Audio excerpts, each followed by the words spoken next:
Human Development Presentation for ASCD 550, University of Laverne.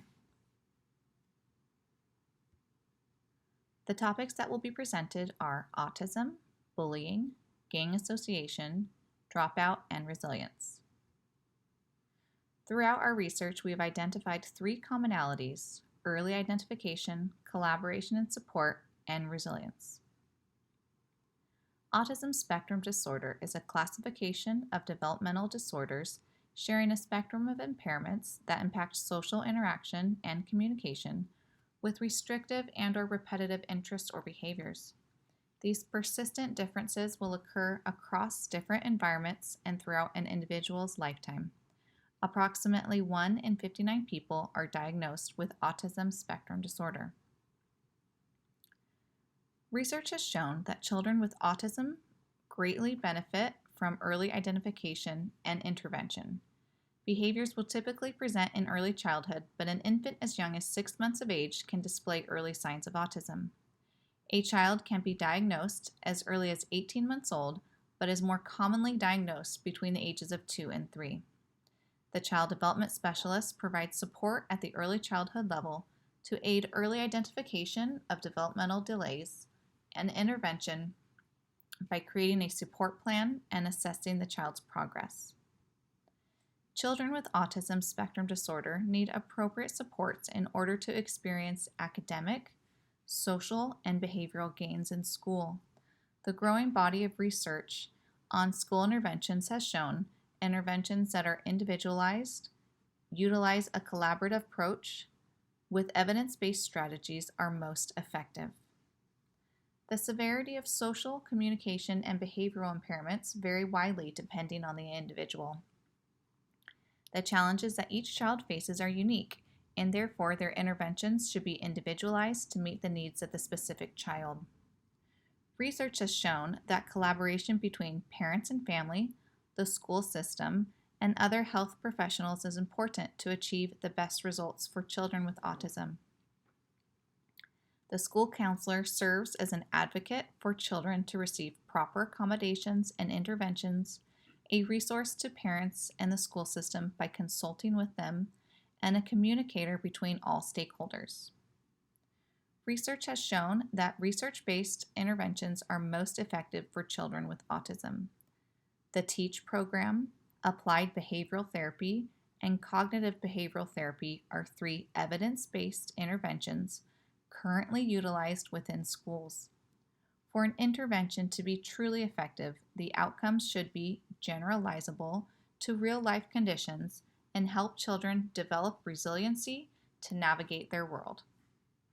Hi, my name is Kristen Kelly. I did my literature review on bullying in elementary school. First, I start out with the characteristics of bullies. They tend to be aggressive. They are non-empathetic towards their victims. They tend to be more impulsive than other students. They have a strong desire to dominate their peers. And they have an inconsistent relationship with their parents, or they have authoritarian parenting. The consequences, if not taking care of bullies, they may have criminal actions. They may end up in juvenile hall or jail time. They also may end up passing it along to a new generation. Sometimes they are victims or involved in domestic violence as they get older. The characteristics for victims, they usually have an avoidant attachment. They are normally physically weaker than their bullies. They may have low self-esteem and high social anxiety. They also can have an inconsistent relationship with their parents, or they also may have a close relationship with their parents. Consequences for victims: they may have lower grades than other students. They may deal with depression, and they may commit suicide or go after the bullies. Their family relationships can also deteriorate. Now, we talked about early identification, collaboration, and intervention. school-wide programs, getting everyone involved, parents, students, teachers, administration, the paraeducators, counselors, everybody at school needs to be involved. We need to raise awareness. These children need to be talking to each other about it, making sure that adults understand that it's not wrong to tattle on somebody who's making fun of them or making fun of someone else. Extra supervision with the younger generation or the younger students on the playground. And then make sure that there's clear consequences for students that are bullying. Intervention, find the early signs of aggression and take care of it with those children.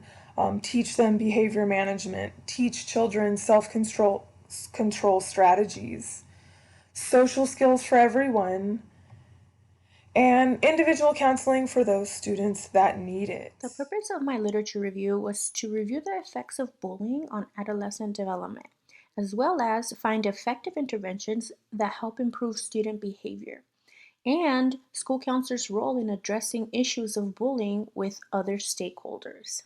Some of the effects I found throughout my research was that bullying can lead to depression, anxiety, and suicide ideation, especially amongst this group.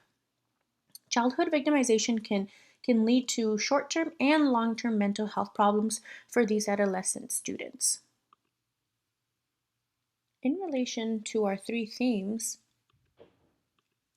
early identification, I think it's very important that staff members and teachers understand students' emotional needs. Paying attention to signs within the classroom can really help address the issue of bullying within our student population. Collaboration. There's many school-wide interventions that have been implemented throughout schools to help reduce the amount of bullying that occurs within our school system. So many programs such as positive behavior interventions and supports, classroom-wide interventions, and motivational interviewing have been implemented in schools to improve student behavior. I will further discuss these three interventions in our next slide. Resiliency. Many students um, have can have long-term student success. So with the use of collaboration of administrators, school counselors, parents, policymakers, and the community, working together to help improve student behavior and reduce bullying behavior that occurs in our schools. Working together can lead to positive development and long-term success for our students' socio-emotional well-being. The three main interventions that I discussed throughout my research were school-wide PBIS, classroom-wide PBIS, and motivational interviewing. School-wide PBIS has been shown has been used to improve student behavior at the classroom and individual level. This multi-tiered intervention has been used by school counselors to improve student behavior at a school, group, and individual level. Classroom-wide interventions follow a similar structure to school-wide PBIS. However, this intervention begins at the classroom level. This intervention aims to correct problem behavior at the classroom level with teachers learning to reward good behavior rather than punish bad behavior. Lastly, motivational interviewing is designed to help students who are considered bullies and help stop their perpetrator-like behavior.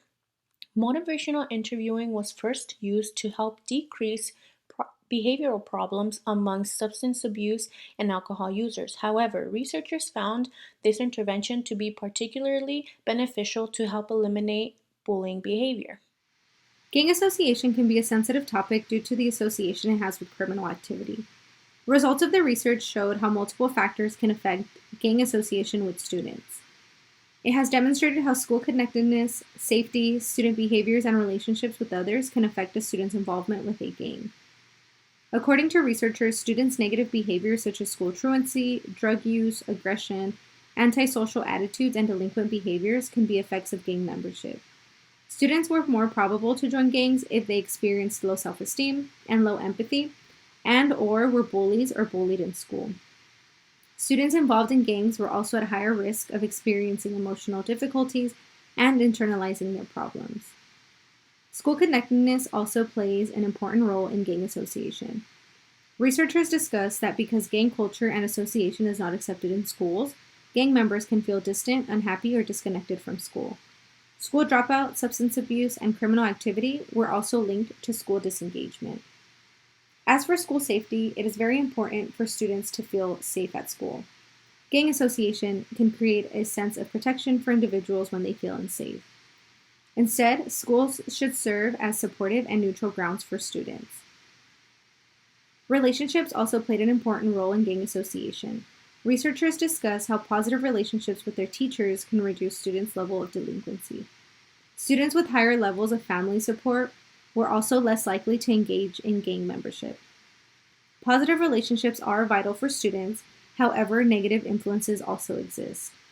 Research also reported risky peer groups influence perpetration, school violence behavior, and gang association.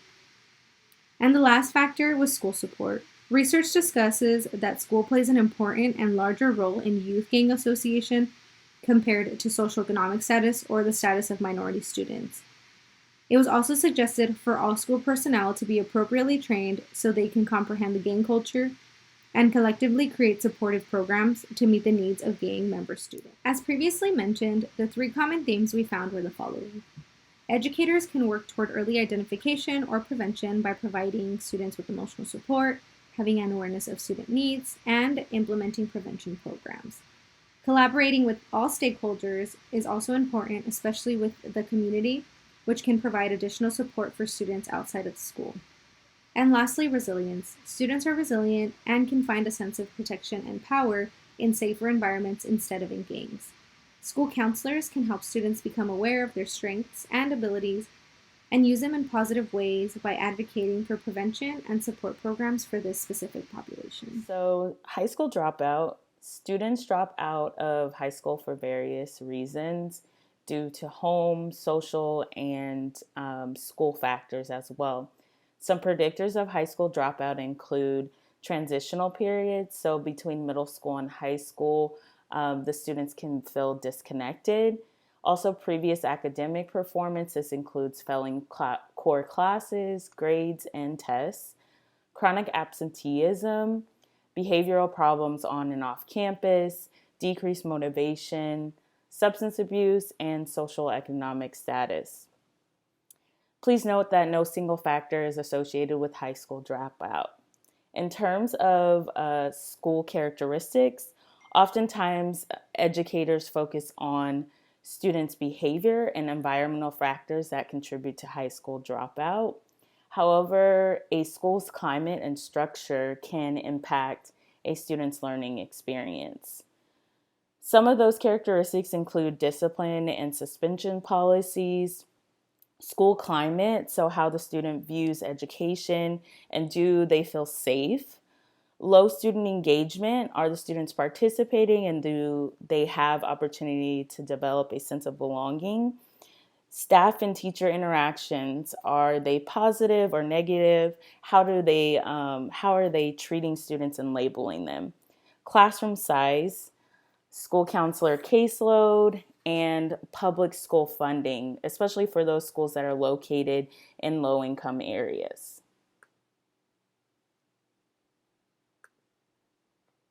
So in terms of early identification, collaboration, and resilience, basically for early identification, this helps educators determine appropriate interventions to support students. For collaboration, school counselors, teachers, administrations, and parents can work together to help students overcome obstacles. And resiliency, educators can help students discover strengths and build on their existing skills. So some interventions that will help with high school dropout. There's an empowerment groups for academic success, EGAS. Basically, they consider social and physiological environment factors that impact academic performance. The goal of the group is to empower the students and help them improve their achievement and attendance. And during their sessions for counseling, the students act as the facilitators. and they guide the conversation and activities. For Summer Bridge, students basically it's to help with the transition. So from one grade to the next level. Overall, Summer Bridge programs basically helps answer students' questions about high school expectations and academic performance. And they also learn the value of earning a diploma, and they get introduced to some post-secondary education options. For peer relationships, this basically helps students develop a sense of belonging and connectedness. And for life skills training, this helps students develop problem solving and coping skills. Now, many factors contribute to a student's dropping out of high school. So it's important that educators continuously monitor student progress and provide proactive interventions. In society, we all uniquely respond to stress and trauma. Some students can move forward through these obstacles without alterations, while others become immobilized psychologically, which can limit their potential to succeed academically and socially. Hello everyone, my name is Amirani, and today I'm going to be focusing on resilience in high school students. Resilience is developed through the face of adversity by adapting skill sets that become personal characteristics for future reference. The role of a school counselor is an asset that addresses these strategies through research studies that have provided positive recommendations to develop resilience in students. Here are a couple of evidence-based practices that have been identified. Similarities we have distinguished between our group have been mentioned throughout the PowerPoint. The first one is early identification through external factors, by focusing on school, community, and family. Moreover, predictors of student resilience can be focused by viewing academic achievement and absenteeism. However, higher value has been identified through a research conducted which focuses on student perception by an influence in family. By identifying a valuable source of drive, school counselors can work together with families by establishing effective communication by providing resources or tools that can help guide the parent when a student is facing adversity. Number 2, collaboration. Through an equity-focused school-family-community partnership, school counselors can collaborate with the community by fostering empowerment, challenging inequalities, and response to student needs. A great example of this that was introduced in a research study was the 7-stage partnership process model that focused on enhancing student achievement. Lastly, as a proactive approach, we want to focus on building resilience through a strength-based approach through evidence-based practices that were introduced in 2 studies. This focuses on strengths and enhances resilience skill sets. Examples of this are introduced as goal setting, interpersonal relationships, intrinsic motivation, internal locus of control, and self-efficacy. Additionally, reflecting practices, mindfulness, enhancing self-knowledge, and personal competence. Overall, this approach prepares students with the adequate tools to overcome obstacles with tool sets they have previously enhanced. As we conclude our presentation, we want to move forward by addressing that the struggles you're in today is developing the strength you need for tomorrow. Therefore, we want to provide the resources, tools, and be able to collaborate with the community to help students succeed in education and socially. Here are our references.